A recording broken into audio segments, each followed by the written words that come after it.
chúng ta. Toàn ma xe, toàn ma xe, toàn ma xe, toàn ma xe, toàn ma xe. Nào chơi không? Làm gì? Ơ, sao lại bắn vô quá? Ê ơi, ê ơi, ê ơi, ê ơi. Má, sao lại bắn không vô quá vào kia ta?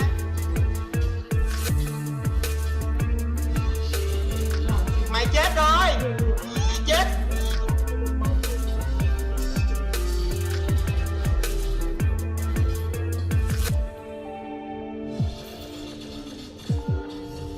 Nó có chạy xuống không nhờ?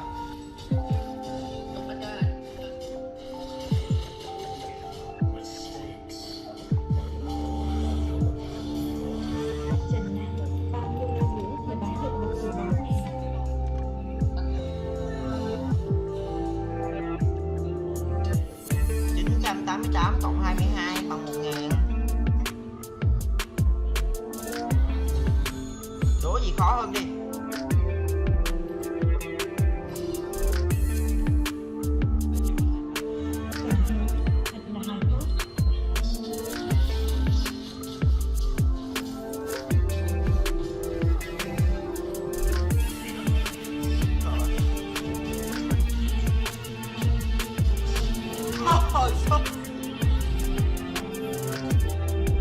Cái đẳng cấp mà ép nay che hẹt mà ép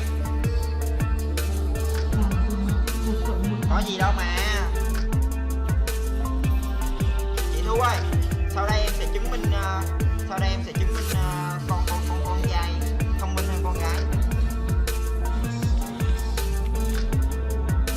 Anh Việt còn ở đây không nhờ? Anh Việt ơi, còn ở đây không anh Việt? 988 cộng 22 là bằng 1.000 mà. Ủa? 900. Ê S ơi, S. Bây giờ em sẽ chứng minh con trai sẽ thông minh con gái nha em. 1 cộng 1 mấy S? 2 đúng không? Ok, quá hay. Chị Thu ơi. Chị Thu ơi, alo. Chị Thu ơi, comment đi chị Thu.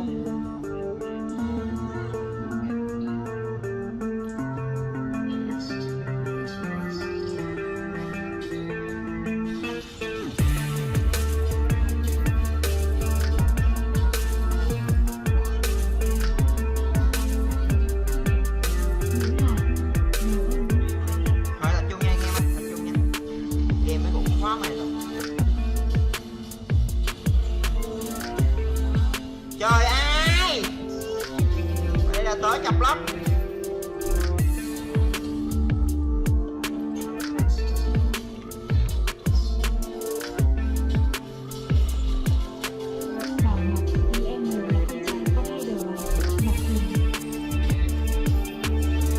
$988 cộng 22 1.000 mà. Đúng là 1.000 mà. Ấy rồi 988 cộng 22 bằng bao nhiêu? 988 cộng 22.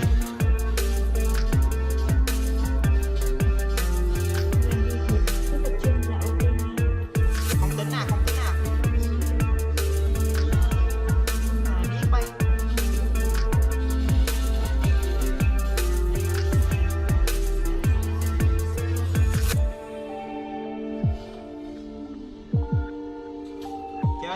Chơi nó hết băng xương rồi. Hay. Yếu rồi. Chơi.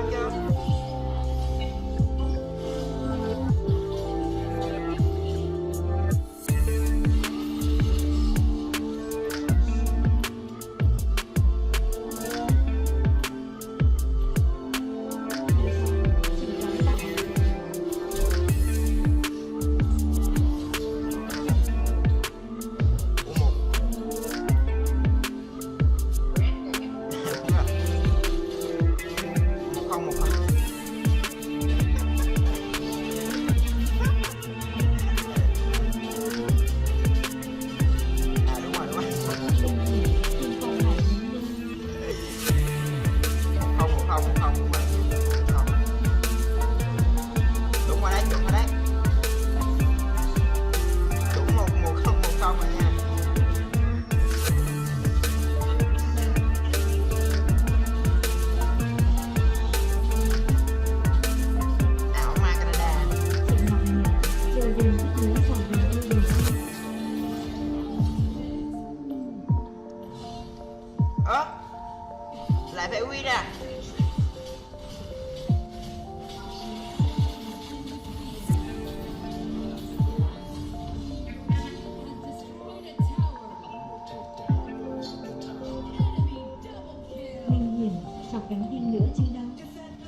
ghê vậy, cưng luôn, làm hết. Ui cái đầu ơi, trời ơi tưởng highlight nhưng mà hay,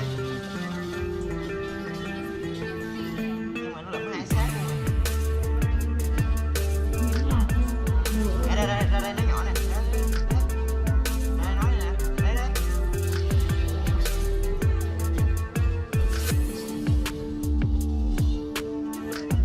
Lắm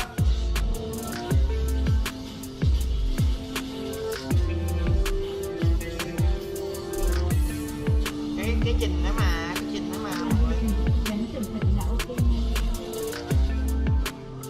trình nữa mà anh em.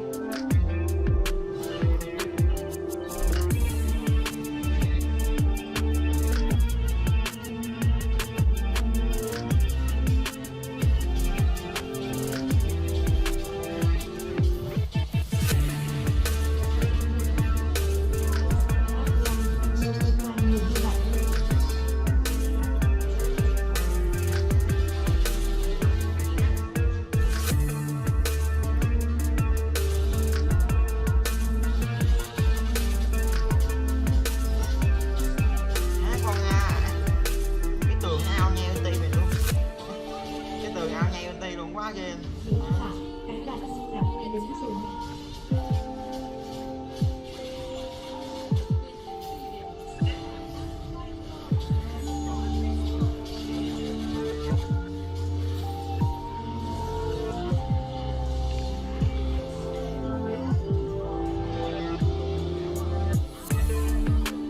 Hai con nha.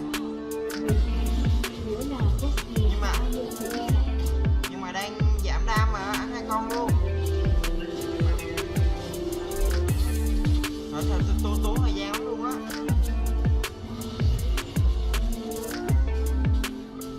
Tốn thời gian quá.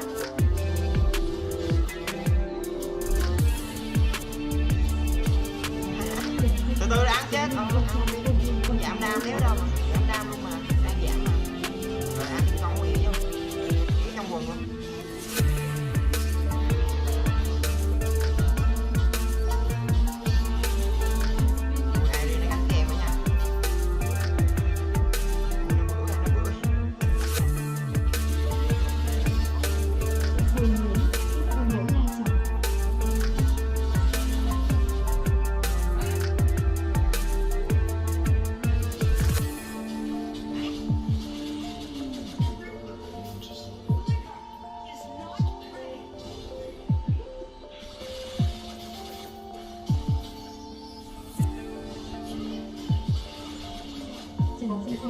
Con gái thì 30 nữa bán được một ổ gói mè trả lời.